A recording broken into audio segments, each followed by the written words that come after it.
The announcement for referendum in Donetsk, Luhansk, Kherson and Zaporozhye is especially ill-timed for India, as it will be held just after September 18-19 event in Canada, where a large number of individuals voted in a referendum for Khalistan. ਉਹਨਾਂ ਨੇ ਕਿਹਾ ਵੀ ਉੱਥੇ ਤਾਂ ਉਹਨੂੰ ਫਾਰਸੀਕਲ ਤੇ ਦੂਜਾ ਕਿਹਾ, ਹੁਣ ਜਿਹੜਾ ਰਸ਼ੀਆ ਕਰਵਾ ਰਿਹਾ ਇਹਦੇ ਬਾਰੇ ਕੀ ਕਹਿਣਗੇ? India reacts sharply to Khalistan referendum. Presses Canada for action. Government has described so-called Khalistan referendum as farcical exercise held by extremists and radical elements. In one of the sharpest comments on separatist activity in Canada directed against India, the Foreign Office said it found it deeply objectionable that a politically motivated exercise by extremist elements are allowed to take place in a friendly country. You are all aware of the history of violence in this regard. Canada had reportedly said its citizens had the right to assemble and to express their views peacefully and lawfully. And nevertheless, the Government of India will continue to press the Government of Canada for action in this matter.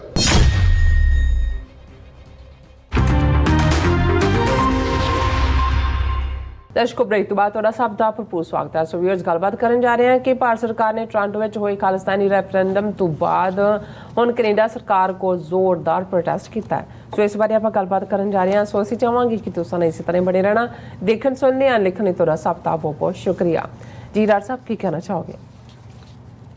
ਦੇਖੋ, ਅਸੀਂ ਹੈਰਾਨ ਵੀ ਸੀ ਕਿ ਇੰਨੀ ਵੱਡੀ event ਵਾਪਰੀ ਹੈ। Media ਨੂੰ ਤਾਂ ਉਹਨਾਂ ਨੇ ਚੁੱਪ ਕਰਵਾਇਆ ਹੀ ਹੋਇਆ ਸੀ ਕਿ ਵੀ ਆਪ ਵੀ ਹੋਠ ਸੀਤੇ ਹੋਏ ਨੇ, ਕੋਈ ਆਵਾਜ਼ ਨਿਕਲ ਨਹੀਂ ਰਹੀ। ਲੇਕਿਨ ਹੁਣ ਜਦੋਂ ਆਵਾਜ਼ ਨਿਕਲੀ ਹੈ ਤੇ ਚੀਕਾਂ ਦੇ ਰੂਪ 'ਚ ਨਿਕਲੀ ਹੈ। ਕੋਈ ਉਹਦੇ 'ਚੋਂ ਤੁਹਾਨੂੰ ਤੁਸੀਂ ਅੰਦਾਜ਼ਾ, ਕੋਈ ਬੋਲ ਨਹੀਂ ਨਿਕਲੇ ਹੈ, ਚੀਕਾਂ ਮਾਰੀਆਂ, ਚੀਕਾਂ ਨਿਕਲੀਆਂ। ਸੋ ਇਹਨੂੰ ਹੀ ਸਾਡੇ ਪੰਜਾਬੀ 'ਚ ਉਹ ਕਹਿੰਦੇ ਹੁੰਦੇ ਨੇ ਕਿ ਭਾਈ, ਉਹ ਇੱਕ ਕਿਸੇ ਨੇ ਪਿਛਲੇ ਦਿਨਾਂ 'ਚ ਇਸੇ ਹੀ ਹਵਾਲੇ ਨਾਲ ਗੱਲ ਕੀਤੀ। ਉਹਨਾਂ ਨੇ ਕਿਹਾ ਜੀ ਕਿ ਇੱਕ ਨਿਹੰਗ ਸਿੰਘ ਜਿਹੜਾ ਉਹ ਤੇਜ਼ ਗੱਡੀ ਆ ਰਹੀ ਸੀ ਅਤੇ ਉਹਦੇ ਜਾ ਕੇ ਲਾਈਨ ਉਹ ਕਹਿ ਕੇ ਅਰਦਾਸਾ ਸੋਧਿਆ ਕਿ ਭਾਈ ਇਹਨੂੰ ਗੱਡੀ ਨੂੰ ਰੋਕਣਾ। ਉਹ ਕਹਿੰਦੇ ਜੀ ਲਾਈਨ ਦੇ ਵਿਚਕਾਰ ਖਲੋ ਗਿਆ। ਉਹਨੇ ਦੂਰੋਂ ਦੇਖਿਆ ਉਸ ਡਰਾਈਵਰ ਨੇ, ਇੰਜਨ ਡਰਾਈਵਰ ਨੇ ਗੱਡੀ ਦੇ, ਔਰ ਜਿਉਂ ਹੀ ਉਹ ਨੇੜੇ ਆਈ ਉਹਨੇ ਜ਼ੋਰ ਦੀ ਬ੍ਰੇਕ ਮਾਰੀ, ਜਿਵੇਂ ਗੱਡੀ ਦੀਆਂ ਤਾਂ ਚੀਕਾਂ ਹੀ ਹੁੰਦੀਆਂ ਨੇ, ਅਤੇ ਨਿਹੰਗ ਸਿੰਘ ਛਾਲ ਮਾਰ ਕੇ ਲਾਈਨ ਤੋਂ ਪਾਸੇ ਹੋ ਗਿਆ। ਉਹਨੂੰ ਕਹਿੰਦੇ ਕਿ ਵੀ ਤੂੰ ਤਾਂ ਕਹਿੰਦਾ ਸੀ ਰੋਕਣਾ। ਉਹ ਕਹਿੰਦਾ ਚੱਲ ਰੋਕਿਆ ਤਾਂ ਨਹੀਂ, ਚੀਕਾਂ ਤਾਂ ਕਢਾਤੀਆਂ। ਸੋ ਹੁਣ ਮੈਂ ਇਹ ਦੇਖਦਾ ਕਿ ਵੀ ਅਜੇ ਤਾਂ ਖਾਲਿਸਤਾਨ ਦੀ ਕਾਇਮੀ ਨੇ ਇਹਨਾਂ ਨੂੰ ਕਿੰਨੀ ਤਕਲੀਫ ਦੇਣੀ ਹੈ, ਇਹ ਤਾਂ ਅਜੇ ਬਾਅਦ ਦੀ ਗੱਲ ਹੈ।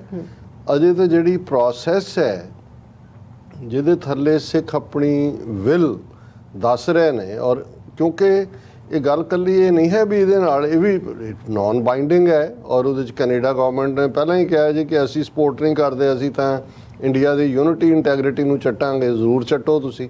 ਲੇਕਿਨ ਇਹਦੇ ਬਾਵਜੂਦ ਇਸ ਸਾਰੇ ਦੇ ਨਾਲ ਬਹੁਤ ਸਾਰਾ ਜਿਹੜਾ ਝੂਠਾ ਨੈਰੇਟਿਵ ਇਹਨਾਂ ਨੇ ਸਿਰਜਿਆ ਹੋਇਆ, ਉਸ ਦੇ ਕਿੰਗਰੇ ਉੱਡ ਰਹੇ ਨੇ, ਉਸ ਦੇ ਜਿਹੜੇ ਨੇ ਉਹ ਤੂੰਬੇ ਉੱਡ ਰਹੇ ਨੇ।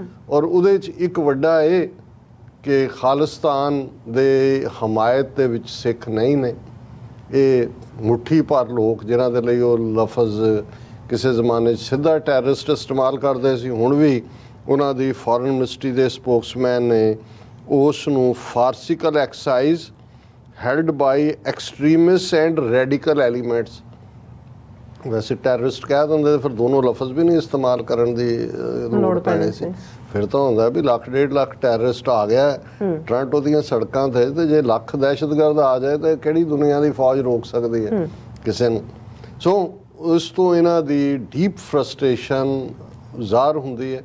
ਔਰ ਇਸ ਸਾਰੇ 'ਚੋਂ ਇੱਕ ਗੱਲ ਜਿਹੜੀ, ਕਿਉਂਕਿ ਬਿਲਕੁਲ ਪੀਸਫੁਲ ਹੈ, ਔਰ ਇਹ ਜਿਵੇਂ ਅਸੀਂ ਅਕਸਰ ਇਹਨਾਂ ਸਾਰੇ ਦਿਨਾਂ ਦੇ ਵਿੱਚ ਹੀ ਜ਼ਿਕਰ ਕੀਤਾ ਹੈ ਕਿ ਜੀ ਇਹ well within the ambit of UN charter ਹੈ, well within the ambit of UN charter, international law, Canadian charter of rights and ਕੱਲ੍ਹ ਨੂੰ ਅਮਰੀਕਾ 'ਚ ਹੋਏਗਾ ਤੇ ਅਮਰੀਕਨ ਫਸਟ ਅਮੈਂਡਮੈਂਟ ਦੇ ਥੱਲੇ। ਹਾਲਾਂਕਿ ਈਵਨ ਸਾਨੂੰ ਵੀ ਡੀਰੇਲ ਕਰਨ ਦੇ ਲਈ ਇੱਕ ਐਨੋਨੀਮਸ ਨਾਂ ਦੀ ID ਤੋਂ, ਜਿਹਦਾ ਆਪਣਾ ਹੌਸਲਾ ਨਹੀਂ ਹੈ ਕਿ ਵੀ ਉਹ ਆਪਣੀ ID ਦੇ ਕੇ ਗੱਲ ਕਰੇ, ਪਰ ਫਿਰ ਵੀ ਕਿਉਂਕਿ ਅਸੀਂ ਬੇਮਤਲਬ ਜਿਹਦੇ ਵਿੱਚ ਜਦੋਂ ਤੱਕ ਕਿਸੇ ਦਾ ਗਾਲੀ ਗਲੋਚ ਨਹੀਂ ਹੁੰਦਾ ਅਸੀਂ ਨੰਬਰ ਜਿਹੜਾ ਮੈਸੇਜ ਡਿਲੀਟ ਨਹੀਂ ਕਰਦੇ। ਉਹਨੇ ਸਾਨੂੰ ਵੀ ਤਾਨਾ ਦੇਣ ਦੀ ਕੋਸ਼ਿਸ਼ ਕੀਤੀ ਹੈ ਕਿ ਜੀ ਤੁਸੀਂ ਇੱਧਰ ਇਹਨਾਂ ਦੀ ਵੀ ਹਮਾਇਤ ਕਰ ਰਹੇ ਹੋ, ਉਧਰ ਜੇ ਵਾਰਿਸ ਪੰਜਾਬ ਦੇ ਜਥੇਬੰਦੀ ਕਰ ਰਹੇ ਉਹਨਾਂ ਦੀ ਵੀ ਕਰ ਰਹੇ, ਤੁਸੀਂ ਸਿਮਰਨਜੀਤ ਸਿੰਘ ਮਾਨ ਉਹਨਾਂ ਦੀ ਵੀ ਹਮਾਇਤ ਕਰਦੇ ਹੋ। ਉਹ ਇਹਦੇ ਬਾਰੇ ਇਹ ਸੋਚਦਾ, ਉਹਨੇ ਇਹਦੇ ਬਾਰੇ ਕੀ ਕਿਹਾ। ਅਸੀਂ ਇਹ ਦੱਸਣਾ ਚਾਹੁੰਦੇ ਹਾਂ ਕਿ ਅਸੀਂ ਹਮੇਸ਼ਾ, ਔਰ ਇਹ ਸਿੰਸ 91 ਨਵੰਬਰ ਮਹੀਨੇ ਜਦੋਂ ਤੋਂ ਪੰਥਕ ਪਿੜ ਦੇ ਵਿੱਚ ਫੁੱਲ ਟਾਈਮ ਮੈਂ ਸੇਵਾ ਦੇ ਵਿੱਚ ਆਇਆ, ਮੇਰੀ ਹਮੇਸ਼ਾ ਹੀ ਇਹ ਕੋਸ਼ਿਸ਼ ਰਹੀ ਹੈ। ਜਦੋਂ ਚਾਰ ਜੁਝਾਰੂ ਜਥੇਬੰਦੀਆਂ ਇਕੱਠੀਆਂ ਸਨ, ਫਿਰ ਵੀ ਜਿਹੜੀ ਪਹੁੰਚ ਸੀ, ਜਦੋਂ ਆਪਸ ਦੇ ਵਿੱਚ ਕੁੜਿੱਤਣ ਵੀ ਹੋਈ, ਰਾਹ ਵੱਖਰੇ ਹੋਏ, ਤਾਂ ਸਾਡਾ ਹਮੇਸ਼ਾ ਹੀ ਇਹ ਰਿਹਾ ਕਿ ਜਿਸ ਚੋਂ ਪੰਥ ਦੀ ਚੜ੍ਹਦੀ ਕਲਾ ਹੁੰਦੀ ਹੈ ਜੀ, ਪੰਥਕ ਏਜੰਡੇ ਦੀ ਗੱਲ ਹੁੰਦੀ ਹੈ, ਪੰਥ ਆਪਣੀ ਮੰਜ਼ਿਲ ਦੇ ਕਰੀਬ ਆਉਂਦਾ ਹੈ, ਉਹਨੂੰ ABC ਕੋਈ ਵੀ ਕਰ ਰਿਹਾ ਹੈ, ਉਸ ਦੀ ਸਾਨੂੰ ਅਨਕੰਡੀਸ਼ਨਲ ਹਮਾਇਤ ਹੈ। ਔਰ ਮੈਂ ਕਦੇ ਵੀ ਈਵਨ ਪੰਜਾਬ ਦੇ ਹਵਾਲੇ ਨਾਲ ਵੀ ਕਦੇ ਕੋਸ਼ਿਸ਼ ਨਹੀਂ ਕੀਤੀ ਹੈ ਕਿ ਜੀ ਖਾਸ ਤੌਰ 'ਤੇ ਕਿਸੇ ਨਾਲ ਤੁਸੀਂ ਫੋਨ 'ਤੇ ਗੱਲ ਕਰ ਰਹੇ ਹੋ, ਉਹਨੂੰ ਸਲਾਹ ਦੇ ਰਹੇ ਹੋ, ਇਹਨੂੰ ਦੇ ਰਹੇ ਹੋ। ਅਸੀਂ ਸਮਝਦੇ ਹਾਂ ਕਿ ਭਾਈ ਸਾਡੇ ਲਈ ਜਿਹੜਾ ਕ੍ਰਾਈਟੇਰੀਆ ਗੁਰੂ ਸਾਹਿਬ ਨੇ ਲੈ ਕੀਤਾ ਹੋਇਆ ਕਿ ਸਾਂਝ ਕੀਚੈ ਗੁਣਾ ਕੇਰੀ ਛੋੜ ਅਵਗੁਣ ਚੱਲੀਏ। ਦੂਸਰਾ ਪਾਰਟ ਹਮੇਸ਼ਾ ਇਹ ਹੁੰਦਾ ਹੈ ਕਿ ਵੀ ਜੇ ਤੁਸੀਂ ਇੱਕ ਟੀਮ ਦੀ ਫੰਕਸ਼ਨਿੰਗ ਵੀ ਦੇਖੋ, ਤੇ ਜਿਨ੍ਹਾਂ ਨੇ ਜੇ ਵਾਲੀਬਾਲ ਦੀ ਗੱਲ ਹੀ ਕਰੀਏ ਤੇ ਜਿਹਨੇ ਫਾਈਨਲੀ ਸਕੋਰ ਕਰਨਾ ਹੈ ਉਹ ਤਾਂ ਨੈਟ ਦੇ ਨੇੜੇ ਵਾਲਾ ਹੈ, ਲੇਕਿਨ ਉਹਨੂੰ ਵਾਲੀ ਬਣਾ ਕੇ ਦੇਣ ਤੱਕ, ਪਹੁੰਚਾਉਣ ਤੱਕ ਇੱਕ ਪੂਰੇ ਟੀਮ ਦਾ ਕੰਮ ਹੁੰਦਾ ਹੈ। ਸੋ ਅਸੀਂ ਹਮੇਸ਼ਾ ਹੀ, ਕਿਉਂਕਿ ਸਿੱਖਸ ਫਾਰ ਜਸਟਿਸ ਨੇ ਰੈਫਰੈਂਡਮ 2020 ਦੇ ਪ੍ਰੋਜੈਕਟ ਨੂੰ ਜਿਹੜਾ ਉਸ ਦੀ ਸ਼ੁਰੂਆਤ ਕੀਤੀ, ਕੋਵਿਡ-19 ਦੇ ਚੱਲਦੇ ਆ ਉਹ ਡਿਲੇ ਕਰਨਾ ਪਿਆ, ਲੇਕਿਨ ਅਸੀਂ ਪਹਿਲੇ ਦਿਨ ਤੋਂ ਸਾਡੀ ਇਸ ਬਾਰੇ ਬਿਲਕੁਲ ਕਲੀਅਰ ਪੋਜੀਸ਼ਨ ਹੈ। ਕੋਈ ਵੀ ਹੰਡਰਡਸ ਆਫ ਸਪੀਚਸ ਔਰ ਹੰਡਰਡਸ ਆਫ ਪ੍ਰੋਗਰਾਮਸ ਇਸ ਗੱਲ ਦੀ ਟੈਸਟੀਮਨੀ ਹੋਣਗੇ ਕਿ ਅਸੀਂ ਫੁੱਲ, ਕਿਉਂਕਿ ਜਿਵੇਂ ਅਸੀਂ ਕਿਹਾ ਵੀ ਇਹ ਇੱਕ ਸਾਡਾ ਹੱਕ ਹੈ, ਉਸ ਦਾ ਉਹ UN ਚਾਰਟਰ ਵੀ ਸਾਨੂੰ ਹੱਕ ਦਿੰਦਾ ਹੈ, ਇੰਟਰਨੈਸ਼ਨਲ ਲਾਅ ਵੀ ਦਿੰਦਾ। ਜਿਨ੍ਹਾਂ ਮੁਲਕਾਂ 'ਚ ਅਸੀਂ ਬੈਠੇ ਹਾਂ, ਅਸੀਂ ਕੋਈ ਇਹਨਾਂ ਮੁਲਕਾਂ ਦੀ ਸੋਵਰਨਿਟੀ, ਇੰਟੈਗਰਿਟੀ ਨੂੰ ਚੈਲੰਜ ਨਹੀਂ ਕਰ ਰਹੇ,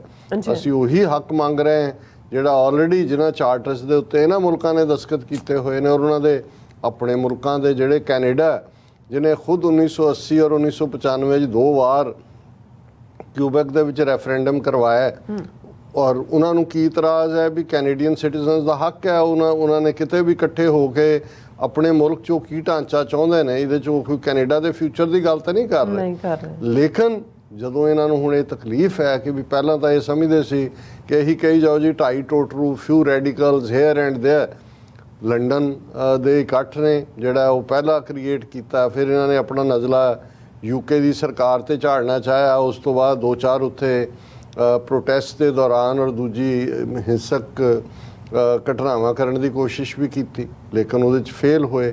ਔਰ ਦੂਸਰੇ ਪਾਸੇ ਉਹਨਾਂ ਨੇ ਇਟਲੀ ਔਰ ਦੂਸਰੇ ਨੂੰ ਤਾਂ ਇਗਨੋਰ ਵਾਂਗ ਹੀ ਕੀਤਾ ਕਿ ਭਾਈ ਕੋਈ ਨਹੀਂ। ਔਰ ਕੈਨੇਡਾ 'ਚ ਵੀ ਉਹ ਸ਼ਾਇਦ ਉਹਨਾਂ ਨੂੰ ਤਵੱਕੋ, ਜਿਵੇਂ ਕੱਲ੍ਹ ਅਸੀਂ ਇੱਕ ਹਿੰਦੂ ਸੱਜਣ ਜਿਹੜਾ ਪ੍ਰੋਟੈਸਟਰ ਵੀ ਸੀ ਉਹਦੀ ਲਿਖਤ ਨੂੰ ਸਾਂਝਾ ਕੀਤਾ ਸੀ, ਜਿਹਨੂੰ ਸਾਡੇ ਦਰਸ਼ਕਾਂ ਵੱਲੋਂ ਕਾਫੀ ਪਸੰਦ ਕੀਤਾ ਗਿਆ, ਕਿਉਂਕਿ ਇਹ ਜਿਹੜਾ ਨੈਰੇਟਿਵ ਸੀ ਦੁਸ਼ਮਣ ਦੇ ਖੈਮੇ 'ਚੋਂ ਆ ਰਿਹਾ ਸੀ, ਰੈਫਰੈਂਡਮ ਦੀ ਸਕਸੈਸ ਦੀ ਗੱਲ ਕਰ ਰਿਹਾ ਸੀ, ਔਰ ਉਹਦਾ ਖੁਦ ਮੰਨਣਾ ਸੀ ਕਿ ਜਿੰਨਾ ਫਿਜ਼ਾ ਦੇ ਵਿੱਚ ਉਹ ਕੋਈ ਵੀਲ ਚੇਅਰ 'ਤੇ ਹੈ, ਕੋਈ ਛੋਟਾ ਹੈ, ਝੰਡੇ ਨੇ, ਟੀ-ਸ਼ਰਟਸ ਨੇ, ਉਹਨੇ ਕਿਹਾ ਵੀ ਜਿਹੜਾ ਇੰਡੀਅਨ ਯੂਨਿਟੀ ਦਾ ਹਾਮੀ ਹੈ ਉਹਦੇ ਲਈ ਤਾਂ it was a depressing moment. ਉਹਨੂੰ ਨਜ਼ਰ ਆ ਰਿਹਾ ਸੀ ਕਿ ਵੀ ਖਾਲਿਸਤਾਨ ਤਾਂ ਬਣਿਆ ਹੋਇਆ। ਹੁਣ ਇਹ ਜਿਹੜਾ ਇਸ ਲੈਵਲ ਦਾ ਜਿਹੜਾ ਰਿਸਪੌਂਸ ਕ੍ਰੀਏਟ ਹੋਇਆ, ਉਹਨੇ ਹੁਣ ਇਹਨਾਂ ਨੂੰ ਸੱਤ ਕੱਪੜੀ ਅੱਗ ਲਾਈ ਹੈ। ਔਰ ਹਾਲਾਂ ਉਹਦੇ 'ਚ ਉਹਨੇ ਕਿਹਾ ਸੀ ਜੀ ਕਿ ਮੈਂ ਹਾਈ ਕਮਿਸ਼ਨ ਨੂੰ ਕੈਨੇਡੀਅਨ ਨੂੰ ਲਿਖਿਆ, ਕੈਨੇਡੀਅਨ ਗੌਰਮੈਂਟ ਨੂੰ ਲਿਖਿਆ, ਕੋਈ ਨਹੀਂ, ਕੋਈ ਉੱਥੇ ਨਹੀਂ ਆਇਆ। ਔਰ ਮੈਨੂੰ ਇਹ ਲੱਗਦਾ ਵੀ ਜਿਸ ਕਿਸਮ ਦਾ ਇਹਨਾਂ ਨੇ ਹੁਣ ਇਹ ਰਿਐਕਸ਼ਨ ਦਿੱਤਾ ਹੈ, ਆਉਣ ਵਾਲੇ ਪੀਰੀਅਡ ਦੇ ਜਿਹੜੇ ਕੈਨੇਡਾ ਦੇ ਵਿੱਚ ਟੋਰਾਂਟੋ ਏਰੀਆ ਜਾਂ ਬਾਕੀਆਂ ਥਾਵਾਂ ਦੇ ਉੱਤੇ ਦੂਸਰੀ ਰੈਫਰੈਂਡਮ ਵੋਟਿੰਗ ਹੋਏਗੀ, ਉਹਦੇ ਤੱਕ ਪਹੁੰਚਦੇ ਆ ਇਹ ਉਹਨੂੰ ਕਾਊਂਟਰ ਕਰਨ ਦੀ ਕੋਸ਼ਿਸ਼ ਵੀ ਕਰਨਗੇ। ਇੰਡੀਅਨਸ ਦਾ ਕੋਈ ਪ੍ਰੋਟੈਸਟ ਰਖਾ ਸਕਦੇ ਨੇ ਬਰਾਬਰ 'ਤੇ, ਔਰ ਈਵਨ ਇਸ ਤੋਂ ਪਹਿਲਾਂ ਵੀ ਹਿੰਸਕ ਘਟਨਾਵਾਂ ਜੀ ਗਾਂਧੀ ਦਾ ਬੁੱਤ ਤੋੜਤਾ, ਉਹ ਫਲਾਣਾ ਕਰਤਾ, ਔਰ ਇਹਨਾਂ ਨੇ ਈਵਨ ਖੁਦ ਜਿਵੇਂ ਪੀਲ ਪੁਲਿਸ ਨੇ ਫੜਿਆ ਸੀ ਕਿ ਇਹਨਾਂ ਨੇ ਇੱਕ ਜਿਹੜਾ ਖਾਲਿਸਤਾਨ ਦਾ ਲੱਗਾ ਹੋਇਆ ਬੈਨਰ ਸੀ ਉਸ ਨੂੰ ਤੋੜਨ ਦੀ ਕੋਸ਼ਿਸ਼ ਕੀਤੀ, ਔਰ ਇਹ ਸਾਰਾ ਪਾਰਟ ਹੁਣ ਜਿਹੜਾ ਇਹਨਾਂ ਦਾ ਰਿਐਕਸ਼ਨ ਹੈ, ਔਰ ਰਿਐਕਸ਼ਨ ਵੀ ਕੋਈ ਛੋਟੇ ਮੋਟੇ ਨੇ ਨਹੀਂ ਦਿੱਤਾ। ਉਹਨਾਂ ਦੇ ਮੇਨ ਜਿਹੜੀ ਫੋਰਨ ਮਿਨਿਸਟਰੀ ਦਾ ਸਪੋਕਸਪਰਸਨ ਹੈ ਮਿਸਟਰ ਅਰਿੰਦਾਮ ਬਾਗਚੀ, ਇਹ ਮੇਨ ਉਹਨਾਂ ਦਾ ਜਿਹੜੀ ਵੀ ਫੋਰਨ ਪਾਲਿਸੀ ਹੈ ਉਹਨੂੰ ਬਰੀਫ ਕਰਦਾ।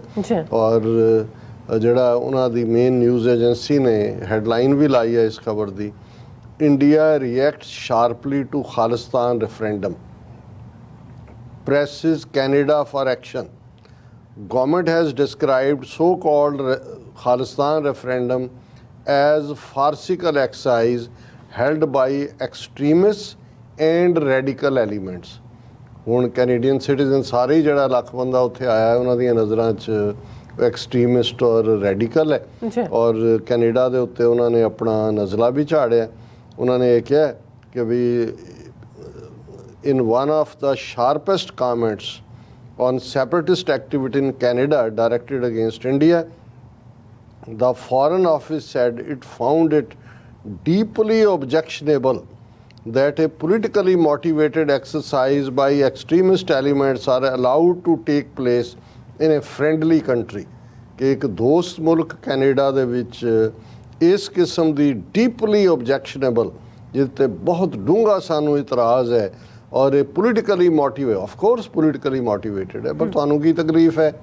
ਬਿਲਕੁਲ ਕੈਨੇਡਾ ਦੇ ਸਿਟੀਜ਼ਨ ਆਪਣੀ ਧਰਤੀ ਦੇ ਉੱਤੇ ਆਜ਼ਾਦਾਨਾ ਤੌਰ ਦੇ ਉੱਤੇ ਆਪਣਾ ਵਿਊ ਪੁਆਇੰਟ ਹੀ ਦੇ ਰਹੇ ਨੇ। ਜਦੋਂ ਹੁਣ ਤੁਸੀਂ ਗੱਲ ਬਾਰ-ਬਾਰ ਤੁਹਾਡੀ ਹਕੂਮਤ ਕਹਿੰਦੀ ਹੈ ਕਿ ਜੀ ਸਿੱਖ ਤਾਂ ਖਾਲਿਸਤਾਨ ਨਹੀਂ ਚਾਹੁੰਦੇ, ਇਹ ਤਾਂ ਮੁੱਠੀ ਭਰ ਨੇ। ਹੁਣ ਸਿੱਖਾਂ ਨੇ ਤਾਂ ਇਹੀ ਦੱਸਿਆ ਵੀ ਉਹ ਚਾਹੁੰਦੇ ਨੇ, ਡਾਇਸਪੋਰਾ ਦੇ ਚਾਹੁੰਦੇ ਨੇ, ਅਸੀਂ ਤਾਂ ਕੱਲ੍ਹ ਨੂੰ ਚਾਹੁੰਦੇ ਹਾਂ ਕਿ ਵੀ UN ਦੇ ਅਬਜ਼ਰਵਰ ਸੱਦੋ, ਪੰਜਾਬ ਦੇ ਵਿੱਚ ਵੀ ਕਰਵਾ ਲਓ, ਪੁੱਛ ਲਓ ਕਿ ਸਿੱਖਾਂ ਨੂੰ ਕੀ ਚਾਹੁੰਦੇ ਨੇ। ਹੁਣ ਤੁਹਾਨੂੰ ਪਤਾ ਵੀ ਤੁਸੀਂ ਝੂਠ ਬੋਲ ਰਹੇ ਹੋ ਤੇ ਤੁਹਾਡਾ ਝੂਠ ਬੇਨਕਾਬ ਹੋ ਰਿਹਾ, ਉਹ ਤੁਹਾਨੂੰ ਤਕਲੀਫ ਦੇ ਰਿਹਾ। ਫਿਰ ਉਹਦੇ 'ਚ ਇਹਦੇ ਨਾਲ ਅਗੇਨ ਇਸ ਪੀਸਫੁਲ ਰੈਫਰੈਂਡਮ ਨਾਲ ਵਾਇਲੈਂਸ ਜੋੜਨ ਦੀ ਕੋਸ਼ਿਸ਼ ਕੀਤੀ। ਫੋਰਨ ਮਿਨਿਸਟਰੀ ਦਾ ਸਪੋਕਸਪਰਸਨ ਕਹਿੰਦਾ you are all aware of the history of violence in this regard. ਇਹ ਕੈਨੇਡਾ ਨੂੰ ਸੁਣਾ ਰਿਹਾ ਕਿ ਹਿਸਟਰੀ ਆਫ ਵਾਇਲੈਂਸ ਵੀ ਤੁਸੀਂ ਕਰਵਾਈ, ਏਅਰ ਇੰਡੀਆ ਵੀ ਤੁਹਾਡੀ ਕਰਤੂਤ ਸੀ, ਉੱਥੇ ਵੀ ਤੁਸੀਂ ਸਟੇਟ ਟੈਰਰ ਕੀਤਾ, ਔਰ ਇਹ ਸਾਰੇ ਦੇ ਚਲਦਿਆਂ ਫਿਰ ਉਹਨਾਂ ਨੇ ਕਿਹਾ ਕਿ ਜੀ ਇਹ ਜਿਹੜਾ ਰਿਸਪੌਂਸ ਆਇਆ ਉਹਨਾਂ ਦਾ, ਉਹ ਕਿਉਂਕਿ ਉਸ ਤੋਂ ਪਹਿਲਾਂ ਇੰਡੀਅਨ ਗੌਰਮੈਂਟ ਨੇ ਡਿਪਲੋਮੈਟਿਕਲੀ ਓਨਟਾਰੀਓ ਹਕੂਮਤ ਕੈਨੇਡਾ ਦੀ ਯਾਨੀ ਕਿ ਉਹਨਾਂ ਤੱਕ ਪਹੁੰਚਾਉਣ ਦੀ ਕੋਸ਼ਿਸ਼ ਕੀਤੀ, ਲੇਕਿਨ ਜਿਹੜਾ ਇਸ ਦੇ ਉੱਤੇ ਕੋਈ ਨਾ ਆਉਣ ਤੋਂ ਬਾਅਦ ਹੁਣ ਪਬਲਿਕਲੀ ਇੰਡੀਅਨ ਗੌਰਮੈਂਟ ਨੇ ਰਿਐਕਟ ਕੀਤਾ।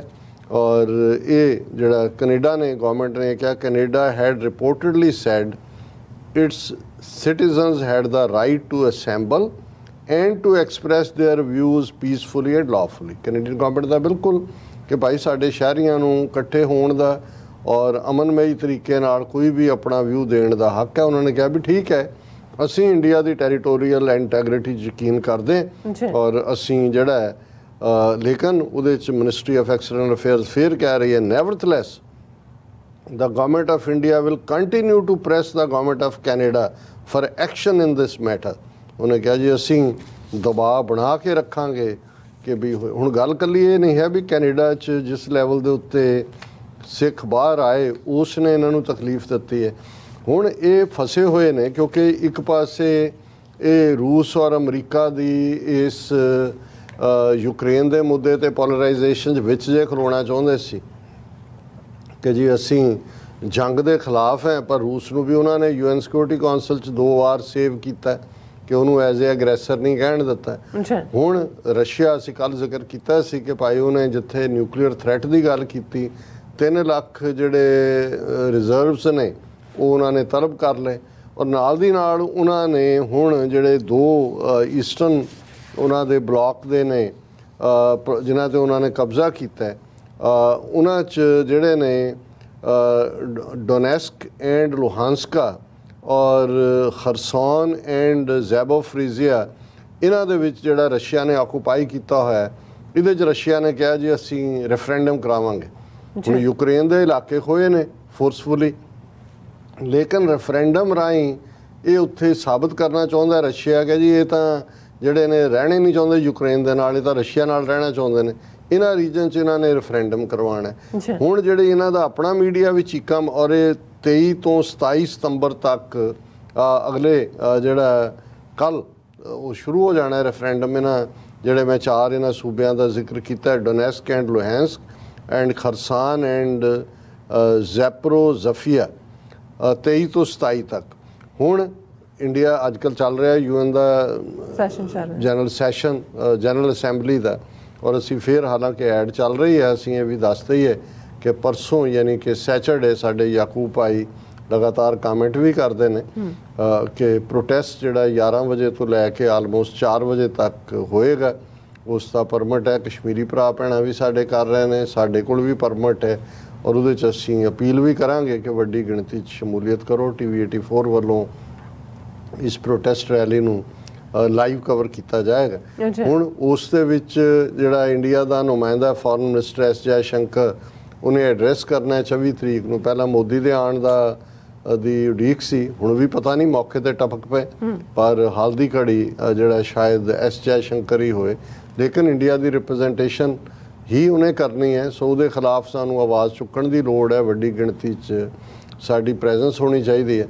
ਔਰ ਇੰਡੀਆ ਇਸ ਵੇਲੇ ਕਿਉਂਕਿ ਯੂਕਰੇਨ ਦਾ ਮੁੱਦਾ ਹੀ ਜਨਰਲ ਅਸੈਂਬਲੀ ਸੈਸ਼ਨ ਦੀ ਡਿਸਕਸ਼ਨ ਵੀ ਹੈ, ਜਿਹੜੇ ਵੀ ਬੋਲ ਰਹੇ ਨੇ, ਔਰ ਤਕਲੀਫ ਇੰਡੀਆ ਨੂੰ ਹੋ ਰਹੀ ਹੈ। ਹੁਣ ਜੇ ਅਰਦੋਗਾਨ ਤੁਰਕੀ ਦੇ ਪ੍ਰੈਜ਼ੀਡੈਂਟ ਨੇ ਕਸ਼ਮੀਰ ਦਾ ਮੁੱਦਾ ਚੁੱਕਿਆ ਤੇ S ਜੈਸ਼ੰਕਰ ਨੇ ਨਾਲ ਦੀ ਨਾਲ ਸਿਕਿਉਰਿਟੀ ਕੌਂਸਲ 'ਚ ਦੂਜਾ ਸਾਈਪਰਸ ਦਾ ਇਸ਼ੂ, ਇਹ ਜਿਵੇਂ ਉਹ ਸਿੱਠਣੀਆਂ ਦਿੰਦਾ ਹੁੰਦਾ ਨਾ ਵਿਆਹ, ਤੇ ਇਵੇਂ ਦੀਆਂ ਗੱਲਾਂ ਇਹ ਕਰਦੇ ਨੇ। ਪਰ ਇਹ ਰੈਫਰੈਂਡਮ ਜਿਹੜਾ ਹੁਣ ਰਸ਼ੀਆ ਕਰਵਾ ਰਿਹਾ, ਦੁਨੀਆ ਤਾਂ ਜ਼ਾਹਰ ਹੈ ਕਿ ਵੀ ਇਹ ਅਗੇਂਸਟ ਦਾ ਲਾਅ ਹੈ, ਕਿਉਂਕਿ ਉਹਨਾਂ ਨੇ ਕਬਜ਼ਾ ਕੀਤਾ ਆਲਰੇਡੀ, ਇੱਕ ਮੁਲਕ ਤੋੜਿਆ ਜਿਹੜਾ UN ਦਾ ਮੈਂਬਰ ਹੈ। ਪਰ ਹੁਣ ਇੰਡੀਆ ਨੂੰ ਤਕਲੀਫ ਇਹ ਹੈ ਕਿ ਜੇ ਉਹਦਾ ਰੈਫਰੈਂਡਮ ਦੀ ਹਮਾਇਤ ਕਰੇ, ਫਿਰ ਖਾਲਿਸਤਾਨ ਰੈਫਰੈਂਡਮ ਦਾ ਕੀ ਕਰੇਗਾ?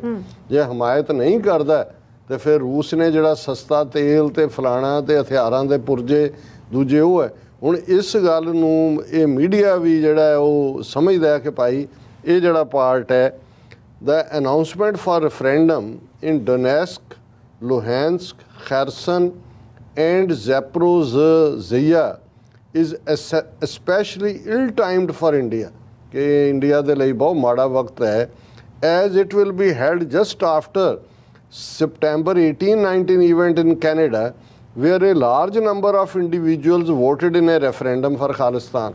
ਹੁਣ ਆਪ ਵੀ ਮੰਨ ਰਹੇ ਨੇ ਕਿ ਲਾਰਜ ਨੰਬਰ, ਉਹਨਾਂ ਨੇ ਕਿਹਾ ਵੀ ਇਹ ਇਲ ਟਾਈਮ, ਅਜੇ ਤਾਂ 18-19 ਨੂੰ ਉੱਥੇ ਖਾਲਿਸਤਾਨ ਦਾ ਰੈਫਰੈਂਡਮ ਹੋ ਕੇ ਹਟਿਆ, ਇੰਡੀਆ ਕੀ ਕਰੇਗਾ, ਉਹ ਤਾਂ ਫਸ ਗਏ। Mr. Bagchi responded sharply to the event and described it as a farcical exercise held by extremists and radical elements, ਔਰ ਉਹਨਾਂ ਨੇ ਕਿਹਾ ਵੀ ਉੱਥੇ ਤਾਂ ਉਹਨੂੰ ਫਾਰਸਿਕਲ ਤੇ ਦੂਜਾ ਕਿਹਾ, ਹੁਣ ਜਿਹੜਾ ਰਸ਼ੀਆ ਕਰਵਾ ਰਿਹਾ ਇਹਦੇ ਬਾਰੇ ਕੀ ਕਹਿਣਗੇ? ਸੋ ਅਸੀਂ ਸਮਝਦੇ ਹਾਂ ਵੀ ਕਈ ਵਾਰ ਜਦੋਂ ਕੁਦਰਤ ਨੇ ਤੁਹਾਡੀ ਫੇਵਰ ਕਰਨੀ ਹੁੰਦੀ ਹੈ ਤੇ ਕੁਝ ਚੀਜ਼ਾਂ ਵਾਪਰਦੀਆਂ ਇਸ ਅੰਦਾਜ਼ ਦੇ ਵਿੱਚ ਨੇ ਕਿ ਉਹਦੀ ਟਾਈਮਿੰਗ ਜਿਹੜੀ ਹੈ, ਔਰ ਹੁਣ ਰਸ਼ੀਅਨਸ ਵੱਲੋਂ ਇਹਨਾਂ 4 ਥਾਵਾਂ ਤੇ ਕਰਵਾਉਣਾ, ਔਰ ਇੰਡੀਆ ਜਿਹੜਾ ਰਸ਼ੀਆ ਦੇ ਖੈਮੇ ਸੀ, ਉਹ ਹੁਣ ਜੇ ਉਹ ਸੱਪ ਦੇ ਮੂੰਹ 'ਚ ਕੋੜ ਕਿਰਲੀ ਵਾਲੀ ਗੱਲ ਹੈ ਵੀ ਜੇ ਛੱਡਦਾ ਤੇ ਭੁੱਖਾ ਮਰਦਾ, ਜੇ ਡਿਗਲਦਾ ਤੇ ਕਲੰਕੀ ਹੁੰਦਾ।